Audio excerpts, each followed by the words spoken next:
मेरे पूरे भारतवर्ष के साथियों को, दोस्तों को, मित्रों को मेरा आदर सहित नमस्कार। मेरे नौजवान बच्चों को मेरी तरफ से प्यार, आदरणीय बुजुर्गों को सम्मान।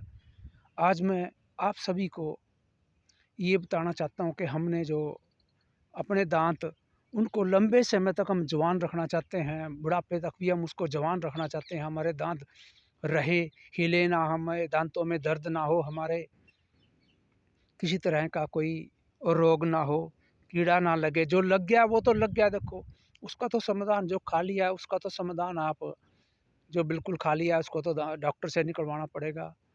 जो कुछ खाया गया है तो वो फ़ील कराना पड़ेगा आपको। पर जो आगे आपका कोई रोग ना बढ़े, आपके दांतों से खून ना बहे, किसी-किसी के दांतों से खून बहने लगता है, बदबू होने लगती है, सड़न इतनी हो जाती है कई बारी कि हम किसी के पास बैठते हैं, दूसरे को हमारे दांतों से मुँह से बदबू महसूस होने लगती है। इस चीज़ का, इस तरह की कोई समस्या ना हो, आप में से किसी का अगर है तो उसका सुधार हो जाए, आप ठीक हो जाएँ, मैं ये चाहता हूँ। इस तरह के मैं इसके ऊपर आज मैं आपको बताने जा रहा हूँ कि आप घरेलू नुस्खे बताऊँगा, आप ये करें, उससे आपको बहुत फ़ायदा होगा। ख़ासकर नई जनरेशन जो अभी जिनके दाँत बिल्कुल ठीक हैं, वो अपने बचाना चाहते हैं, तो ये मेरी बातों पर आज ध्यान दें, आपको ये करना होगा। एक तो आप जो छोटे बच्चे हैं, नई जनरेशन है, बड़े तो करते ही करते हैं, उनको भी ब्रश ज़रूर करना है। ब्रश सुबह शाम आप 2 टाइम करें, खाना खाने के बाद करें। आज से आप मेरी बात को ये मानकर चलें। हम खाना खाने से पहले कर लेते हैं, फिर खाना खा लेते हैं, दांतों में खाना फँस जाता है, फिर सड़न होगी।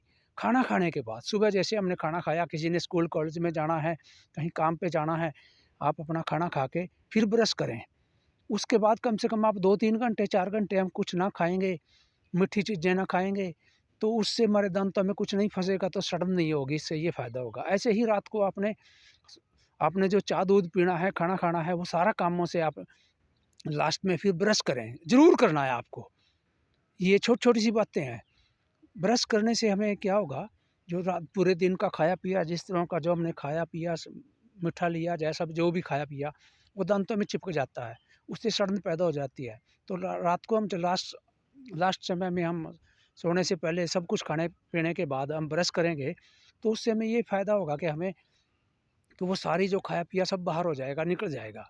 फिर आपने ब्रश करने के बाद एक और काम करना है कि आपने अपने घर पे एक पाउडर बना के रख लेना है। फिटकरी, उसका आप चूर्ण बना लो, पाउडर बना लो। ऐसे ही हल्दी, आपके घर में जो देसी घर की हल्दी है कोई, वो ले लो, और एक नमक ले लो आप।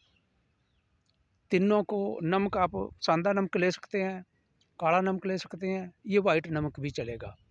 ये 3 चीज़ें हैं, नमक, हल्दी और फिटकरी। तीनों को आप बराबर मात्रा में लेकर के किसी डिब्बी में रख लें। उसमें से आपने थोड़ा-सा हथेली पे रखना है, 2 चुटकी, 3 चुटकी, आप उसमें 2-3 बूँद, 4 बूँद सरसों का तेल या नारियल का तेल मिला कर के अपने दाँतों पे, जो दाँतों के साथ जो हमारा मांस होता है उसको मसूड़े कहते हैं, मसूड़ों पे हल्की मसाज करें, आप अपने दाँतों पे करें। ऊपरले जो दाँत हैं, उनको ऊपर से नीचे की तरफ करें, ताकि जो मसूड़े हैं, वो हमारे मज़बूत बनें और दाँतों के पास आएँ। जो दाँतों को छोड़ते जा रहे हैं, छोड़ने लगते हैं उम्र के बाद, तो वो फिर दोबारा दाँतों को मज़बूत पकड़ करेंगे, तो दाँत जो जिस किसी के हिल भी रहे होंगे, तो वो हिलने भी बंद हो जाएँगे कुछ ही दिनों में। इसी तरह से जो निचले दाँत हैं, उनको आप नीचे से ऊपर की तरफ हाथ से करेंगे हम उसको, ताकि जो उसके मसूड़े हैं वो दबें, उनमें किसी भी तरह का पायरिया रोग है, जो दांतों से खून बहने लगता है, उसमें हमें फ़ायदा होगा, सड़न में फ़ायदा होगा, कोई दर्द पीड़ा कीड़ा है वो भी नहीं लगेगा। ये कई तरह की हैं, छोटी-छोटी सी बातें हैं साथियों, इसका आपको बहुत फ़ायदा होगा, आप करके देखिए आपको। इस तरह का ये आपने ज़रूर करना है, रात के समय करना है। ऐसे ही जब हम कहीं बाहर पढ़ने के लिए नए बच्चे जा रहे हैं, या कहीं काम पे जा रहे हैं, या कुछ अपना काम करने लगते हैं, तो खाना खाने के बाद फिर करें और रात को करें। 2 समय तो आपने ये ज़रूर करना है। इससे आपको कुछ ही दिनों में आपके दाँत एकदम से मजबूत जवान से महसूस होने लगेंगे। वो घिसेंगे नहीं, टूटेंगे नहीं, टेढ़ेंगे नहीं, कोई कीड़ा नहीं लगेगा। फिर भी आप कहाँ से हैं, आपको क्या फ़ायदा हुआ है, आप अपना एरिये का, अपने गाँव का नाम, शहर का नाम कमेंट में मुझे ज़रूर बताएँ। ये आप कर रहे हैं, अपने आप फैमिली में सभी से कराएँ। जो बड़े सुन रहे हैं, मेरी बात को देख रहे हैं, सभी हिंदुस्तानी, तो वो अपने बच्चों पे ये ज़रूर कराएँ। और जो बच्चे हैं, वो आप अपने बुज़ुर्गों से भी इस तरह का कराएँ, ताकि लंबे समय तक हम अपने दांतों की तरफ से स्वस्थ रह सकें, जवान रह सकें। थैंक यू सभी हिंदुस्तानियों को मेरा जय हिंद, जय भारत, वंदे मातरम। Thank you.